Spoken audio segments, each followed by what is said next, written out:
আসসালামু আলাইকুম, শুভ সকাল জানাচ্ছি সবাইকে। আর আমন্ত্রণ জানাচ্ছি সংবাদ পর্যালোচনা ভিত্তিক আরটিভি নিয়মিত আয়োজন নিটল টাটা আজ পত্রিকা অনুষ্ঠানের সঙ্গে আছি লুৎফর রহমান। দর্শক, এই অনুষ্ঠানের মাধ্যমে আমরা দেশের উল্লেখযোগ্য জাতীয় দৈনিকের অন্যতম শিরোনামগুলো আপনাদের জানানোর চেষ্টা করি। একই সঙ্গে খবরের পেছনের খবর ও তা নিয়ে বিশ্লেষণ শুনি। সংবাদ বিশ্লেষণে আজ আমাদের সঙ্গে যোগ দিচ্ছেন বাংলাদেশ হেলথ রিপোর্টার্স ফোরামের সভাপতি তৌফিক মারুফ। ভালো আছেন আপনি? জি আছি। জি, আপনাকে স্বাগত জানাচ্ছি। আপনারা ভালো আছেন? জি দর্শক, আমরা আলোচনায় যাব, তবে তার আগে দেশের প্রধান প্রধান কয়েকটি জাতীয় দৈনিকের শিরোনামগুলো একটু দেখে নেব। প্রথমে আছে আমার কাছে প্রথম আলো। যত দিন যাচ্ছে সংক্রমণ তীব্র হচ্ছে, করোনা ভাইরাস প্রসঙ্গ। গত 24 ঘন্টায় নতুন শনাক্ত রোগী 3027 জন, মারা গেছেন 55 জন। কোট আনকোটে বলা আছে, দেশের প্রেক্ষাপটে লকডাউন কার্যকর পদ্ধতি হিসেবে প্রমাণিত হয়নি। এখনও লকডাউন না করে এলাকাভিত্তিক পরীক্ষা, আইসোলেশন ও কন্ট্যাক্ট ট্রেসিং জোরদার করা দরকার। একটি এলাকায় একই সময় এটা করতে হবে বলছেন নজরুল ইসলাম, বিএসএমএমের সাবেক উপাচার্য। ডানে আছে চিকিৎসা সেবার নামে শাহেদের প্রতারণা, রিজেন্ট হাসপাতাল সিলগালা, নমুনা নিয়ে ভুয়া রিপোর্ট, এমন হাসপাতালকে কোভিড চিকিৎসার দায়িত্ব দেওয়া নিয়ে প্রশ্ন। তার নিচে আছে বান্দরবানে এলোপাতাড়ি গুলি, 6 জন নিহত, আবার রক্তাক্ত পাহাড়। নিহত ব্যক্তিরা সবাই JSSMN লালমার নেতাকর্মী। পুলিশ বলছে আধিপত্য বিস্তারের জন্য এই হত্যাকাণ্ড। সমকাল বলছে প্রবাসীরা দেশে আটক, বিদেশে বেকার, অর্থনীতিতে নেতিবাচক প্রভাব। নিচে আছে দেশে সংক্রমণের 4 মাস, জুনে মৃত্যু 56%। সবচেয়ে ডানে সিঙ্গেল কলামে আছে যুক্তরাষ্ট্রে অনলাইনে ক্লাস, বাংলাদেশি সহ সব বিদেশি শিক্ষার্থীকে দেশে ফিরতে হবে। কালের কণ্ঠ, বড় দুর্নীতির ছক, নগদ সহায়তার তালিকা নিয়ে অর্থ মন্ত্রণালয়ের প্রতিবেদন। 50 লাখ প্রান্তিক মানুষের মধ্যে প্রায় 28 লাখেরই তালিকায় গড়মিল। নাম আছে সরকারি কর্মচারী, সঞ্চয়পত্রের মালিক, পেনশনভোগীদের। 695 কোটি টাকা হাতিয়ে নেওয়ার চেষ্টা, জালিয়াতি ধরা পড়ায় প্রায় 5 লাখ লোকের তালিকা বাতিল। ডানে সিঙ্গেল কলামে আছে করোনার চিকিৎসার নামে ভয়ঙ্কর প্রতারণা, রিজেন্টের প্রধান কার্যালয় হাসপাতাল সিলগালা, চেয়ারম্যান সহ 17 জনের বিরুদ্ধে মামলা, অনুমোদনহীন কিট গাড়ি জব্দ। নিচে আছে শুক্রবার থেকে বন্যা অবনতির শঙ্কা, মৌসুমি বায়ু পুনরায় সক্রিয় হয়ে বৃষ্টি বাড়ার পূর্বাভাস। যুগান্তর, করোনায় হারিয়ে গেছে ব্যবসা, দোকান গুটিয়ে ফেলছেন ক্ষুদ্র উদ্যোক্তারা, টানা বন্ধে ভাড়া পরিশোধ করে মূলধন শেষ, অলিগলি হাট বাজার ভরা দোকান ভাড়ার বিজ্ঞাপনে। গানে আছে করোনাকালের নতুন মুদ্রানীতি, ঋণের যোগান বাড়বে, কমবে টাকার খরচ, চাহিদা বাড়ানো ও ক্ষতিগ্রস্তদের কাছে অর্থ পৌঁছানোই বড় চ্যালেঞ্জ, বেশি নজর থাকবে ক্ষুদ্র, মাঝারি ও কৃষি খাতের ঋণে। নিচে বাদিকে আছে মহামারীতে মহাবিপর্যয়, বন্ধ হলো IPH এর স্যালাইন উৎপাদন। ইত্তেফাক বলছে প্রণোদনায় কেবল বড়দের গুরুত্ব, মাঝারি ও ছোটদের কি হবে? অর্থনীতি টিকিয়ে রাখতে উৎপাদক, ভোক্তা সবার হাতেই টাকা যেতে হবে। নিচে এবার সরকারি উদ্যোগে কোরবানির পশুর ডিজিটাল হাট। সবচেয়ে নিচে আছে ব্রিটেনের 78% রোগীর উপসর্গ নেই, যুক্তরাষ্ট্রে কম বয়সীরা আক্রান্ত হচ্ছে বেশি বলছেন অ্যান্থনি ফাউচি। দেশ রূপান্তর, উদ্বেগ বাড়াচ্ছে মৃত্যুহার। হাইলাইটসে বলা আছে শেষ 5 দিনে পরীক্ষা কমেছে 20,000, এখন টেস্ট বাড়ানোর সময় উল্টো কমিয়ে বিপদ হতে পারে। শুধু টেস্ট বাড়ানো নয়, আইসোলেশন, কোয়ারেন্টাইন, কন্ট্যাক্ট ট্রেসিং ও মনিটরিং শক্ত হতে হবে। দীর্ঘ সময় লাগবে পরিস্থিতি নিয়ন্ত্রণে। পরীক্ষা বাড়ানো হচ্ছে, দাবি করছে স্বাস্থ্য অধিদপ্তর। নিচে আছে সংক্রমণের হার ওয়ারিতে দ্বিগুণের বেশি, মেয়র তাপস বলছেন। সবচেয়ে ডানে আছে স্বাস্থ্যের ঠিকাদার চক্র, নকল N95 মাস্ক সরবরাহ করে আলোচনায় JMI। MD আব্দুর রাজ্জাকের দুদকে হাজিরা আজ, সবার নিশ্চয়ই চোখ থাকবে সেদিকে। দ্য ডেইলি স্টার বলছে corona virus testing kit in stores but not in testing centers, red tape holds back delivery of imported kits to government hospitals from suppliers. নিচে আছে DGHS orders shutdown of private hospital, action comes after mobile court finds Regent Hospital issuing fake COVID certificates. জনাব তৌফিক মারুফ, আপনি সবগুলি শুনলেন শিরোনাম, সবগুলিতেই মোটামুটি আছে সেই কোভিড প্রসঙ্গই। কোভিড একদিকে যেমন সংক্রমণ বাড়ছে, মৃত্যু হার বাড়ছে, সেটা নিয়ে উদ্বেগ আছে। একই সঙ্গে উদ্বেগ আছে যে বেসরকারি হসপিটালে কোভিড চিকিৎসার নামে আসলে কী হচ্ছে, পরীক্ষার নামে কী হচ্ছে, সেগুলো নিয়ে আমরা আলোচনা করব। শুরুটা আমরা করতে চাই প্রথম আলো, যত দিন যাচ্ছে সংক্রমণ তীব্র হচ্ছে। গত 24 ঘন্টায় নতুন শনাক্ত রোগী 3027 জন, মারা গেছেন 55 জন। এ অবস্থায় একটি কোট আনকোট আমি পড়েছি। বঙ্গবন্ধু শেখ মুজিব মেডিকেল বিশ্ববিদ্যালয়ের সাবেক উপাচার্য যে কথাটি বলেছেন, দেশের প্রেক্ষাপটে লকডাউন কার্যকর পদ্ধতি হিসেবে প্রমাণিত হয়নি। এখন লকডাউন না করে এলাকা ভিত্তিক পরীক্ষা, আইসোলেশন ও কন্ট্যাক্ট ট্রেসিং জোরদার করা দরকার। একটি এলাকায় একই সময় এটা করতে হবে। এখন এসে ওনারা কেন বলছেন যে আসলে লকডাউনটা কার্যকর প্রমাণ হয়নি? এটা একদিকে আপনার কাছে প্রশ্ন থাকছে। একই সঙ্গে আমি এটার সাথে একটু যোগ করে দিতে চাই, দেশ রূপান্তর উদ্বেগ বাড়াচ্ছে মৃত্যু হার। সেখানে হাইলাইটসে বলা আছে শেষ 5 দিনে পরীক্ষা কমেছে 20,000, আর অনেকগুলো আছে যদিও স্বাস্থ্য অধিদপ্তর বলছে যে পরীক্ষা বাড়ানো হচ্ছে। আসলে বিষয়টা কি, আপনি যদি আমাদের একটু বুঝিয়ে বলেন। দেখুন, আসলে আমরা যারা হেলথ নিয়ে কাজ করি, খবরাখবর রাখি, আমাদের অন্য যারা যে ইস্যুগুলো নিয়ে কাজ করেন তাদের থেকে একটু আলাদাভাবেই আসলে খবরটা নিতে হয়। অর্থাৎ এটি একটু পর্যবেক্ষণ যদি আমরা ধারাবাহিকভাবে পর্যবেক্ষণে না থাকি এবং দেশের এবং দেশের বাইরের তথ্যগুলো যদি একেবারে আপডেট না থাকি, তবে এক ধরনের বিভ্রান্তি নিতে যেমন নিজেরা পড়ে যাই, আমরা অন্যদেরকেও ছেড়ে দিই। যেমনটা আমরা নিজেরা বিভ্রান্ত হই আমাদের দেশের গবেষক বা সায়েন্টিস্ট যারা আছেন তাদের কাছ থেকে। তারাও দেখবেন এক এক সময় এক এক গবেষক এক এক ভাবে এক একটা ব্যাখ্যা দেন। তো এই যে আমরা যারা ওই বিশেষজ্ঞদের সায়েন্টিস্টদের বিভিন্ন রকমের ফাইন্ডিংস এর কথাগুলো নেই, তাদের তথ্যগুলো যখন তুলে ধরি, সেটি তারা যদি আমাদেরকে বিভ্রান্ত করেন, সেটি প্রথমত আমাদের বুঝতে হলে অবশ্যই আমাদের অনেক যে ন্যাশনাল এবং ইন্টারন্যাশনাল যে জার্নাল গুলো আছে, আপডেট গুলো আছে, প্রতিদিন প্রতি ঘন্টার যে আপডেট গুলো, সেটি কিন্তু আমাদেরকে পর্যবেক্ষণ করতে হবে। আমি কোনো পত্রিকার নাম না হয় নাই বলি, কিন্তু যখন যদি বলা হয় যে সংক্রমণের তীব্রতা বাড়ছে, এই তীব্রতা শব্দটি নিয়ে আমার একটু ভিন্ন ব্যাখ্যা আছে। কারণ কি হচ্ছে, দেখুন, আমরা যাদের ভিত্তিতে ইনফরমেশন গুলো তুলে ধরি, সংক্রমণ বাড়ছে, কিন্তু যখন আমরা বলবো যে তীব্রতা বাড়ছে, তার মানে মানুষের মধ্যে একটা প্যানিক ক্রিয়েট করে, যেটি বোধহয় আগের চেয়ে অনেক ভয়াবহ হয়ে আসছে। আমি আমার পর্যবেক্ষণ যতটুকুই করেছি, একেবারে জন হপকিন্স, WHO এবং ব্রিটেনের ইউনিভার্সিটি, অক্সফোর্ড ইত্যাদি, এবং প্রতিদিন আপডেটের আমার পর্যবেক্ষণটি হচ্ছে বাংলাদেশে, বিশ্বেও যেমন অনেক দেশের মৃত্যু হারটি কিন্তু কমে যাচ্ছে, বাংলাদেশেও মৃত্যু হার কোনোভাবেই বাড়ছে না এখন পর্যন্ত। আপনি দেখেন, আজকে আমার পত্রিকায় 4 মাসের আমি একটা গ্রাফ করে দিয়েছি, সেখান থেকে কিন্তু পরিষ্কার আছে যে আপনি, হ্যাঁ, একটি কথা বলতেই হবে যে পর্যাপ্ত পরীক্ষা হচ্ছে না, এটি নিয়ে কোনো দ্বিমত নেই। পর্যাপ্ত পরীক্ষা হচ্ছে না, অনেক বেশি পরীক্ষা করা দরকার। কিন্তু যখন আমরা মৃত্যু হার, সুস্থ হার তুলনা করব, সেটি কিন্তু করতে হবে সংক্রমণের হার বা আক্রান্ত শনাক্তের হার ধরে। তো শনাক্তের হার ধরে যদি আমরা যাই, দেখুন সুস্থতার হার প্রথম 4 মাসে, মানে 4 মাসের মধ্যে প্রথম 3 মাসে যা ছিল, 3 মাসে সুস্থ হয়েছে মাত্র 20%, শেষের 1 মাসে সুস্থ হয়েছে 80%। এটি কিন্তু আমাদের মাথায় রাখতে হবে। আরেকটি বিষয় হচ্ছে, মৃত্যু হার প্রথম 3 মাসে যা ছিল, এই মাসে কিন্তু, অর্থাৎ চতুর্থ মাসে এসে সেটি কিন্তু কমেছে। অথচ এই চতুর্থ মাসেই কিন্তু বাংলাদেশ এক দফা পিকে ছিল। কোন অবস্থাতেই বলা যাবে না এই পিকটি আবার যে উঠবে না। এই যে জুন মাস ধরেই কিন্তু আমরা অনেক ঊর্ধ্বমুখী অবস্থায় ছিলাম, সেটি কিন্তু গত সপ্তাহে, মানে এই মাসের শুরু থেকে গত জুনের 24-25 তারিখ থেকে নেমে আসছে। এখন একদিন আমরা 55 জন দেখলাম, 64 জন একদিন মৃত্যু দেখলাম, কিন্তু আবার 29 জন মারা গেছে, সেটিও দেখতে হবে। গড় হিসেব যদি আমরা করি, আমি একদম পরিসংখ্যান ধরেই আমি বলছি, মৃত্যু হার কিন্তু বাংলাদেশে একজন মারা গেল সেটা উদ্বেগের, 10 জন মারা গেল উদ্বেগের, কিন্তু এখন পর্যন্ত যে মৃত্যু হার যেটি আছে সংক্রমণের তুলনায় কিংবা শনাক্তের তুলনায়, সেটি কিন্তু বিশ্বের যে 17-18টি দেশের কথা বলা হচ্ছে, তার তুলনায় বাংলাদেশে কিন্তু সংক্রমণ হার 160টি দেশের মধ্যে বাংলাদেশ এখন আছে 129 নম্বরে।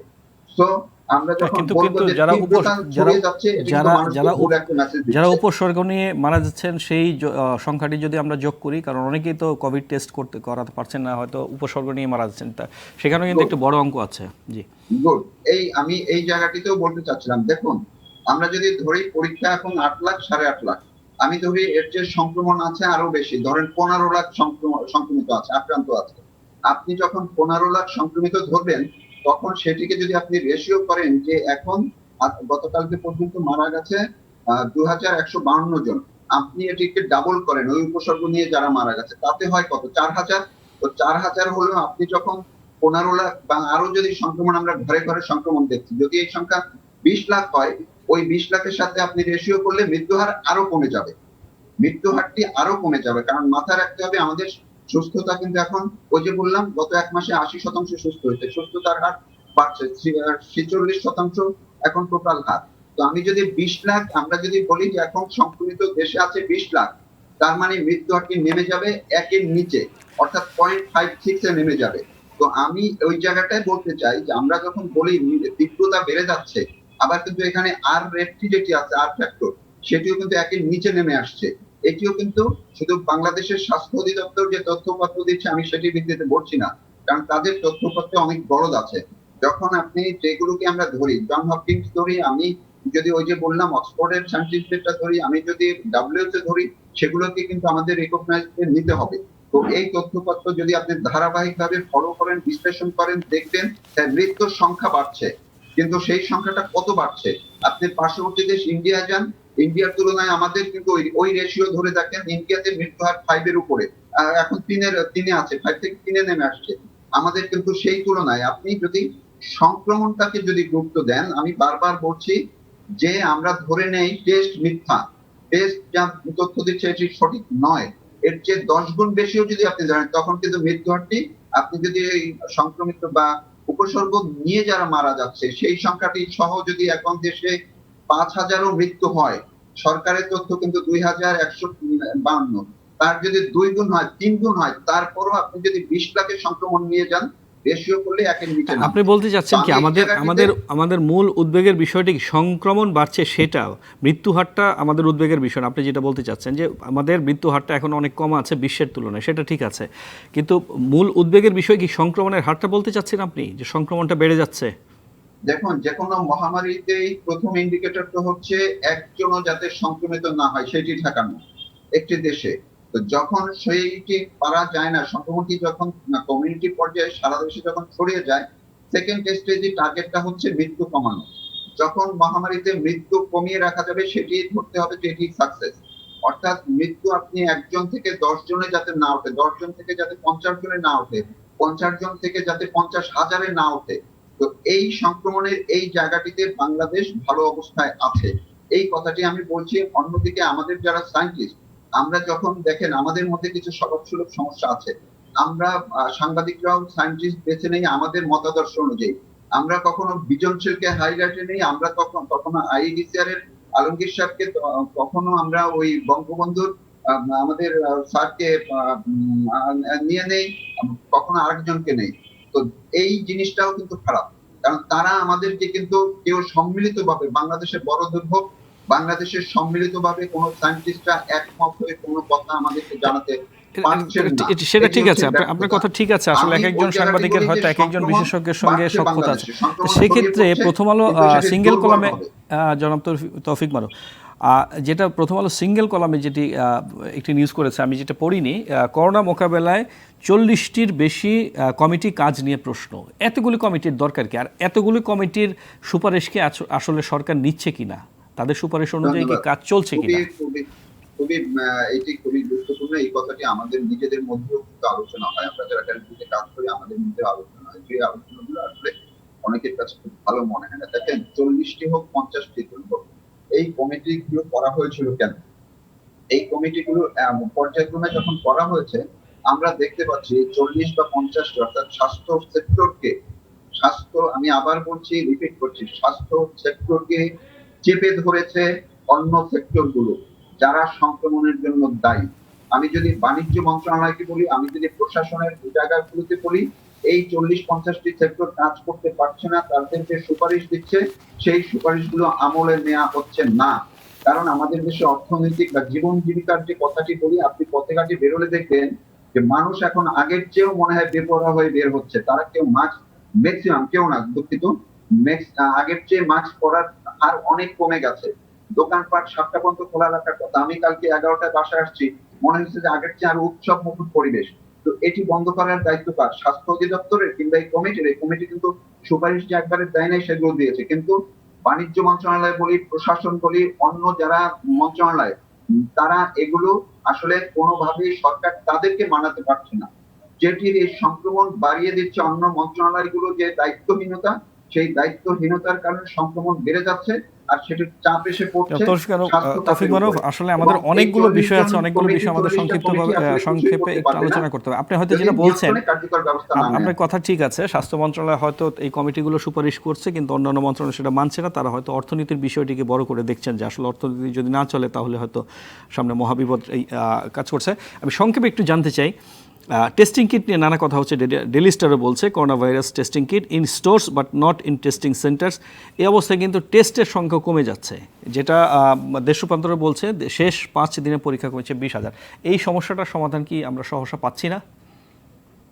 এই সমস্যাটা নিয়ে আপনি যদি আমার 3 থেকে 4 দিন, আজকে তো হ্যাঁ 3 বা 4 তারিখে আমি একটা স্টোরি করেছি, বিদেশ ছিল কালের কণ্ঠে। সেটি হচ্ছে যে এই কিট নিয়ে জটিলতা, যেটি কিট কিন্তু এখনো বাংলাদেশে প্রায় 8-9 লাখ কিট বাংলাদেশে আছে এই মুহূর্তে আমদানি করা কিট। গভর্নমেন্ট অর্ডার দিয়েছিল, কিন্তু ঝামেলা হয়েছে এই কিটের দরদাম নিয়ে ঝামেলা হয়েছে। ঝামেলা হওয়ার পরে যখন গভর্নমেন্ট এটি আটকে দিয়েছে, বিল আটকে দিয়েছে, ঠিকাদার কোম্পানিগুলো অন্য সময়ের মতেই সরকারকে জিম্মি করে রেখেছে, তারা এখন নতুন কিট সাপ্লাই দিচ্ছে না। আর ওই যে 8-9 লাখ যে কিট আছে সেটি নিয়ে ঝামেলা, সেটি যারা বিশেষজ্ঞরা বলছেন এবং যারা সরকারের স্বাস্থ্য অধিদপ্তর থেকে আমাদেরকে বলা হচ্ছে, সেই কিটগুলো অনেক মেশিনে সেট হচ্ছে না, আবার অনেক মেশিনের সময় বেশি লাগছে। একটা যেমন ডিভাইসের মধ্যে 92টি যখন টেস্ট হয়, দেখা যায় 2 ঘন্টা 1 ঘন্টা 40 মিনিটে বা 2 ঘন্টার মতো লাগে, আবার 2 ঘন্টা মেশিন বন্ধ করে রাখতে হয়। সেইখানে ওই কিটগুলোতে আসলে সময় 4-5 গুণ লেগে যায়। এইসব কারণ দেখিয়ে প্রথম দিকে বন্ধ রাখা হয়েছিল। এখন যেটি আমি গতকালকেও কথা বলেছি, তারা এখন ওই কিটগুলোকে ব্যবহার করার চেষ্টা করছে। পাশাপাশি তারা যে ওই ঠিকাদার বা সাপ্লায়ার কোম্পানিগুলোকে যে এখন কিট সরবরাহ, তাদের বিল আটকে দেওয়ার কারণে তারা কিট আটকে দিয়েছে। এই জিম্মি দশা থেকে এরকম যে হবে এটা তো আমরা আসলে জানি। বাংলাদেশে তো সবকিছুই আসলে একটি মানে সিন্ডিকেট গোষ্ঠীর কাছে জিম্মি। আমি খুব আমরা একটি বিরতিতে যাব, খুব সংক্ষেপে আপনার কাছে একটু জানতে চাচ্ছি, এই অবস্থায় গণস্বাস্থ্যের অ্যান্টিজেন কিটটার কি অবস্থা? সেটা যদিও বিএমএসএসির রিপোর্টে এবং তারা বলেছে এটা তারা আপগ্রেড করার জন্য চেষ্টা করছেন। এই বিষয়টি নিয়ে আচ্ছা আপনার কাছে আলোচনা আসবো, তবে আমি একটু বিরতি দিয়ে ঘুরে আসি, তারপরে এটি নিয়ে একটু আলোচনা করবো আমরা। দর্শক, সময় হলো একটি বিরতির, আরও আলোচনা নিয়ে ফিরছে একটু পরে, আমাদের সঙ্গেই থাকবেন আশা করি।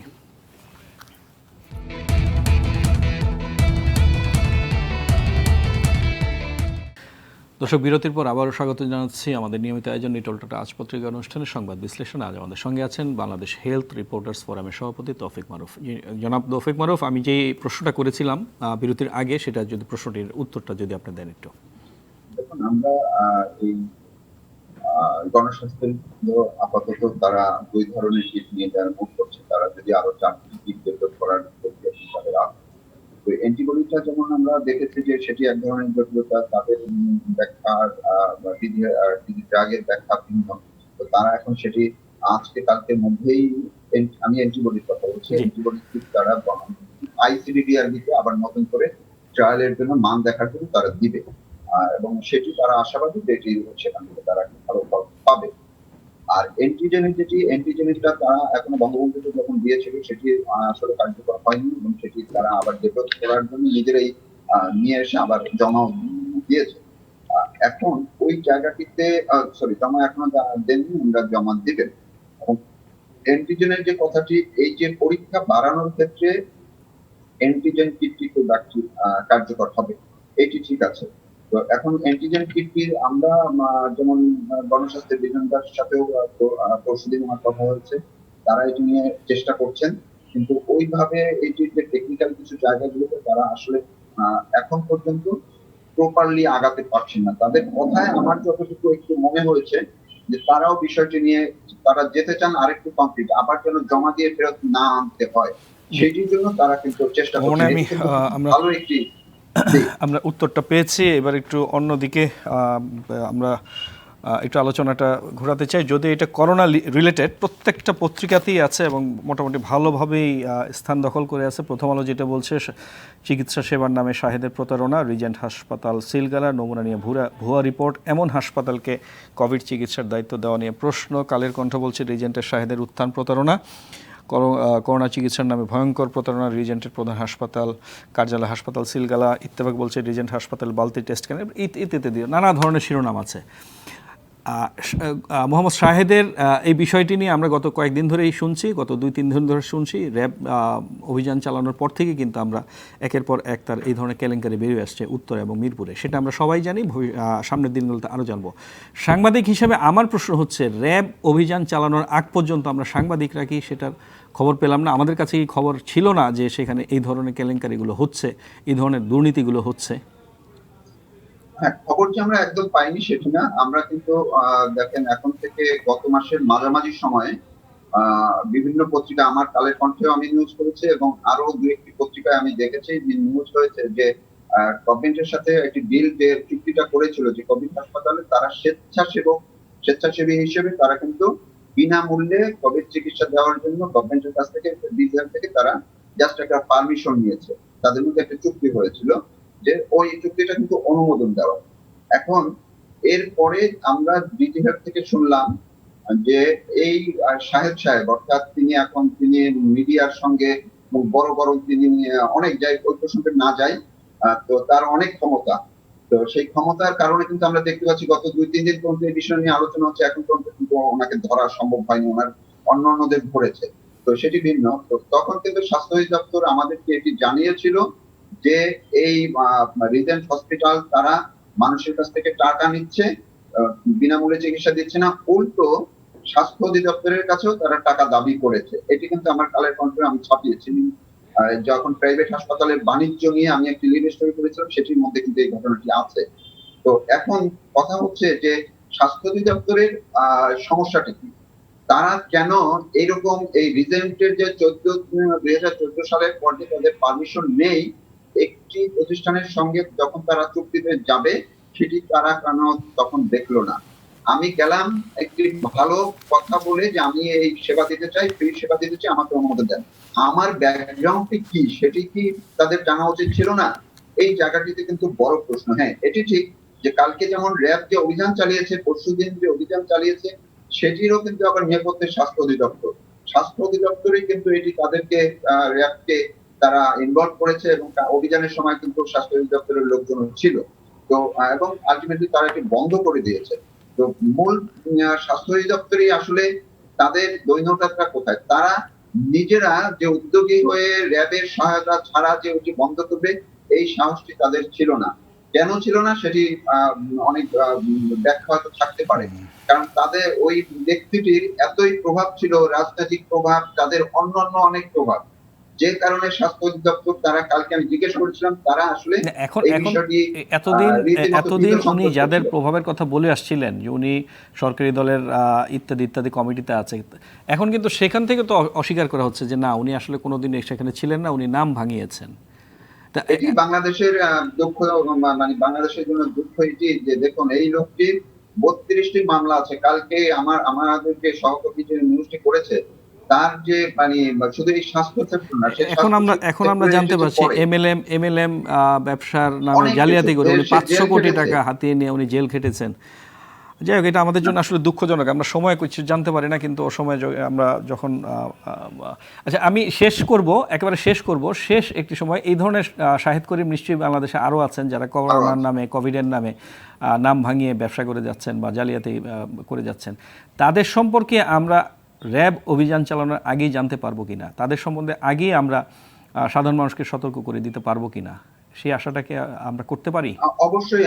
আমাদের তো একটা এই জায়গাগুলোতে তো ঘাটতি আছে, বিভিন্ন ধরনের ঘাটতি আছে। দেখুন যে আমরা এখন জানি যে কারা কারা এই যে ভুয়া পরীক্ষা, এর আগে যে জেকেজি নামে একটি প্রতিষ্ঠান আপনি দেখেছেন, আরো কয়েকটা প্রতিষ্ঠান, এমনকি স্বাস্থ্য অধিদপ্তরের যে আইডিসিআর এ যারা স্বেচ্ছাসেবক হিসেবে যে টেকনোলজিস্টরা কাজ করেছিল, তারাও কিন্তু মানুষের কাছ থেকে টাকা পয়সা নিয়েছিল এবং আইডিসিআর সেটি টের পেয়ে 2জনকে পুলিশেও দিয়েছিল। সেই জিনিসগুলো আমাদের মিডিয়া আসছে পরে। হ্যাঁ, আমাদের এটা একটা ঘাটতি যে আমরা আমরা আশা করব হয়তো আগে মিডিয়া জানি না। মিডিয়া মিডিয়া যে হ্যাঁ, এটি দায়িত্বটা আমাদের এই বরাবরই জানাশোনার পালন করে প্রবৃত্তিটা আসছে, বাড়াতে কোভিড হবে। কালেও পালন করছে, ভবিষ্যতে করবে। আমরা অনেক অনেক ধন্যবাদ।